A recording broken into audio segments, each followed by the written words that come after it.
Welcome to Man Does Tech, where I solve the problems you didn't even know you had. In this video, I will show you how to play Clash Royale on Bluestacks. First, you'll need to download and install the Bluestacks emulator from its official website. Once installed, launch the application and follow the on-screen instructions for the initial setup.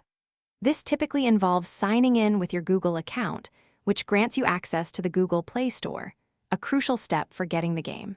This entire process usually takes only a few minutes. Now that Bluestacks is set up, open the Google Play Store directly within the emulator. You'll find a search bar at the top. Type Clash Royale into it. Once the game appears in the search results, click on its icon.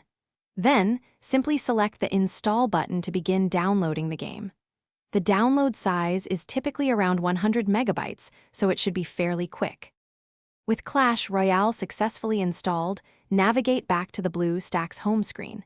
You should see the Clash Royale game icon prominently displayed there. Click on this icon to launch the game.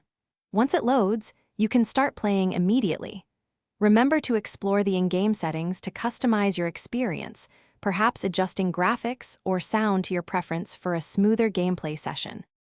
To truly enhance your Clash Royale experience on Bluestacks, consider optimizing your emulator settings. You can customize keyboard controls for more precise troop placement, giving you a competitive edge. Also, allocate at least 4 GB of RAM and 2 CPU cores within Bluestacks settings for optimal performance. Finally, ensure your computer's graphics drivers are up to date to guarantee the smoothest possible gameplay. Thanks for watching. If you found this helpful, don't forget to like and subscribe.